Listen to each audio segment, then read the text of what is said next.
पंजाब के मोगा में एक मरीज ने वार्ड बॉय के साथ बुरी तरह मारपीट कर दी, उसे घायल कर दिया। ये वारदात अस्पताल में लगे सीसीटीवी कैमरे में कैद हो गई है। वार्ड बॉय को बचाने के लिए अस्पताल का स्टाफ दौड़ा, लेकिन मरीज बार बार वार्ड बॉय पर हमला करता रहा।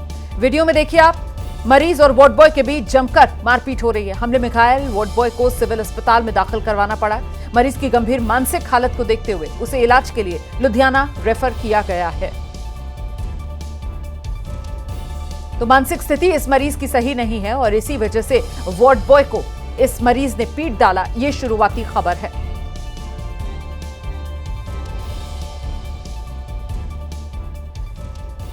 प्रयागराज में गंगा यमुना नदी का जलस्तर तेजी से बढ़ रहा है। आशंका है कि शाम तक दोनों नदियां खतरे के निशान को पार कर सकती हैं। जलस्तर बढ़ने से पानी अब रिहायशी इलाकों में घुस रहा है और लोगों को सुरक्षित जगह जाने की जरूरत पड़ रही है। एनडीआरएफ और एसडीआरएफ की टीम्स रेस्क्यू ऑपरेशन चला रही हैं। बाढ़ग्रस्त क्षेत्रों में फंसे लोगों को सुरक्षित स्थान पर निकालकर पहुंचाया जा रहा है।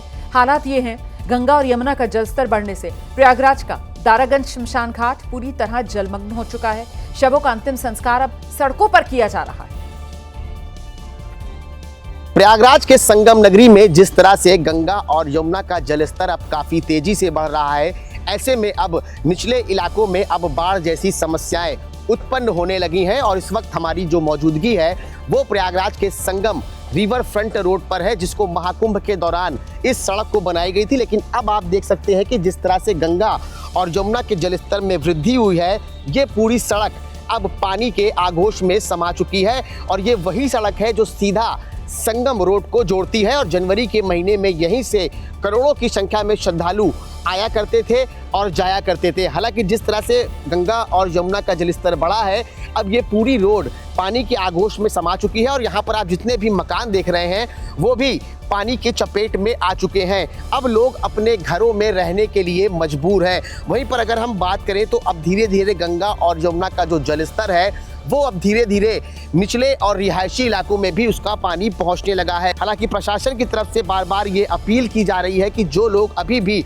अपने घरों में रुके हुए हैं वो जल्दी से जल्दी अपने मकानों को खाली करके सुरक्षित स्थानों पर पहुंच जाएं। हालांकि प्रशासन की तरफ से अगर हम बात करें तो 88 बाढ़ राहत चौकियां बनाई गई हैं, 26 बाढ़ राहत शिविर केंद्र बनाए गए हैं। और साथ ही साथ प्रशासन अब लोगों से ये अपील कर रहा है कि जिस तरह से गंगा और यमुना का जलस्तर काफी तेजी से बढ़ रहा है, लोग अपने मकानों को खाली करके सुरक्षित स्थानों पर पहुंचे।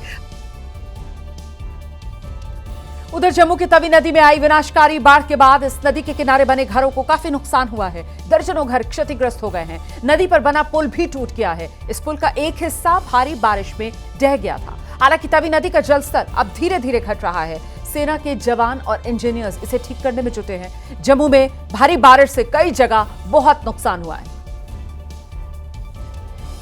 जम्मू में बरसी आसमानी आफत के बाद अब जम्मू की तवी नदी का जलस्तर घटा तो है, लेकिन इसके साथ ही लोगों की परेशानियां बढ़ गई हैं। मैं आपको तवी नदी के उस रौद्र रूप के बाद की सबसे भयावह तस्वीरें दिखा रहा हूं।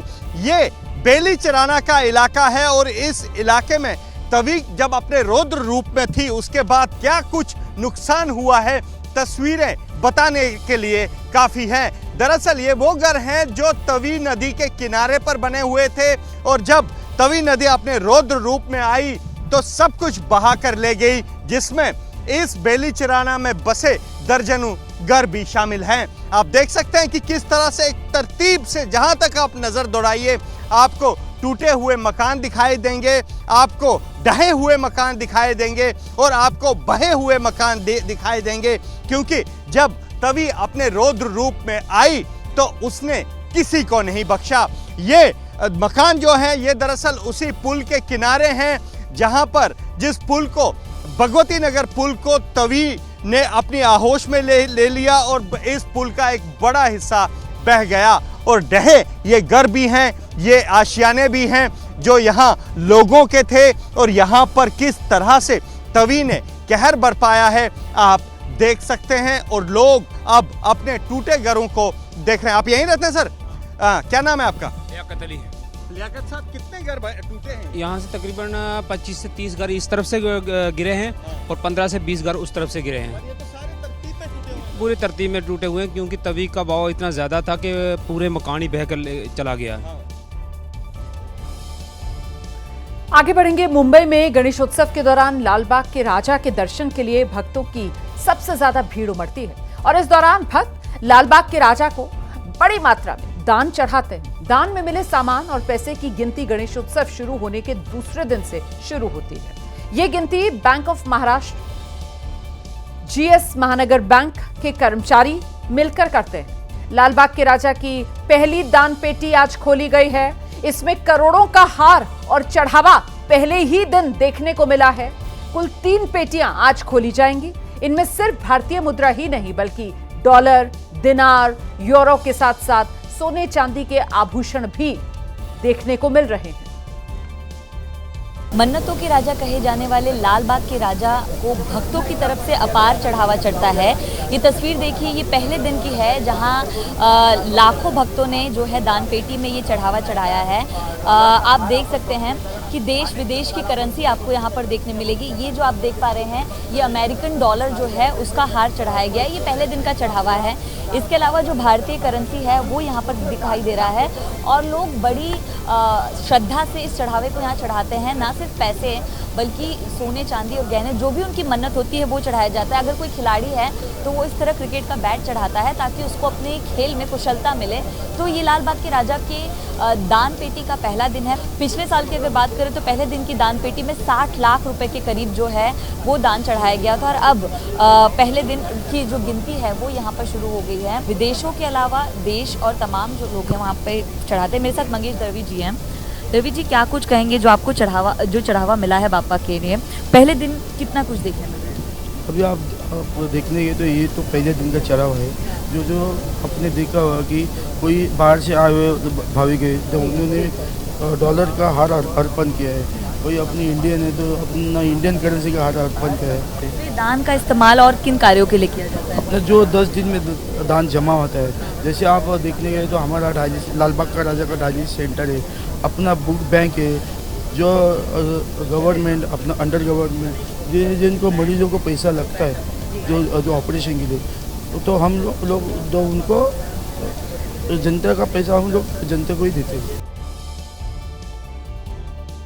उधर मुंबई के आजाद मैदान में मराठा आरक्षण को लेकर कल यानी 29 अगस्त को हजारों की संख्या में मराठा समाज के लोग आंदोलन करने वाले हैं। ऐसे में मुंबई पुलिस ने भी सुरक्षा के पुख्ता इंतजाम किए हैं। यहां पर 1000 से ज्यादा पुलिस बल तैनात किया जाएगा, जिसमें सीआरपीएफ की एक कंपनी, एमएसएफ और मुंबई पुलिस के जवान शामिल हैं। बड़ी संख्या में लोग अभी से इकट्ठा हो रहे हैं। इस जनसभा को मनोज जरांगे पाटिल संबोधित करेंगे।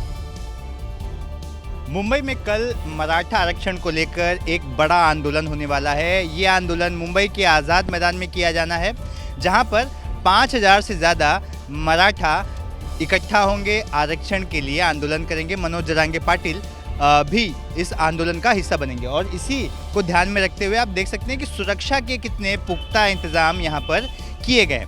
मुंबई पुलिस सूत्रों ने बताया कि 1000 से ज़्यादा सुरक्षाकर्मी यहाँ तैनात किए जाएंगे ताकि किसी भी तरह का लॉ एंड ऑर्डर की सिचुएशन निर्माण ना हो।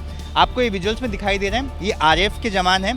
सीआरपीएफ फोर्स की एक टुकड़ी है, रैपिड एक्शन फोर्स, जो एक कंपनी है यहाँ पे डिप्लॉय की गई है। इस एक कंपनी में करीब 120 लोग होते हैं। किसी भी आपदा से निपटने की क्षमता इनकी है। वहीं पर महाराष्ट्र सिक्योरिटी फोर्स यानी कि एमएसएफ के लोगों को भी डिप्लॉय किया गया है। मुंबई पुलिस के जवान भी यहाँ डिप्लॉय किए गए हैं। उधर महाराजगंज में एक थाना अध्यक्ष की हिंदू संगठन के कार्यकर्ताओं से तीखी बहस हो गई। उसके बाद थाने में ही जमकर बवाल हुआ और देखते ही देखते ये मामला इतना बिगड़ गया कि इंस्पेक्टर ने यहां तक कह दिया कि वो इस्तीफा दे देगा। ये मामला बिसोखोर गांव के एक मंदिर से जुड़ा बताया जा रहा है, जहां 3 साल पर धार्मिक कथा और पूजा पाठ का आयोजन होता है। मंगलवार को आयोजन के लिए चंदा जुटाने के दौरान गांव में विवाद हुआ। इसी विवाद को लेकर बजरंग दल के कार्यकर्ता थाने पहुंच गए। ईसाई मिशनरियों पर हस्तक्षेप का आरोप लगाते हुए हंगामा करने लगे। थाने में दोनों पक्षों के बीच तीखी नोकझोंक हुई है।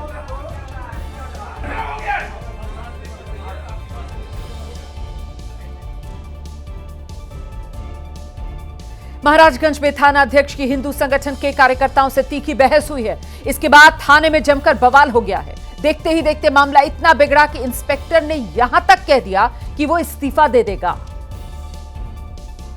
ऐसी नौकरी की ऐसी तैसी करता हूँ मैं। दिमाग खराब हो गया तुम लोगों का। 2 मिनट लगेगा सही करने में। इस्तीफा देके चला जाऊंगा ऐसे में। ऐसी नौकरी की ऐसी तैसी करता हूँ मैं। दिमाग खराब हो गया तुम लोगों का। 2 मिनट लगेगा सही करने में। इस्तीफा देके चला जाऊंगा ऐसे में। उधर बिलासपुर में एक महिला के ससुराल वालों ने उसके मायके में आकर जमकर मारपीट कर दी। महिला प्रताड़ित होने के बाद अपने मायके में रह रही थी।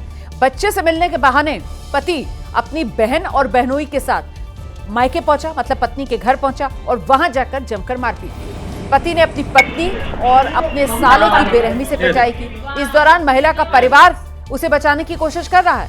महिला के परिवार वालों को फंसाने के लिए उसके पति की बहनोई ने खुद को चोट पहुंचाने की भी कोशिश की। उसने कई बार दीवार में खुद ही अपना सिर मारा है। फिलहाल पुलिस ने पति, बहन, बहनोई समेत कई लोगों के खिलाफ केस दर्ज किया है।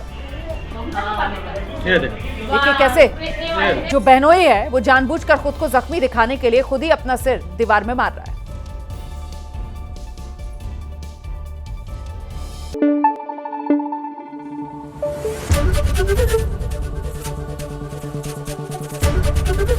एबीपी न्यूज आपको रखे आगे।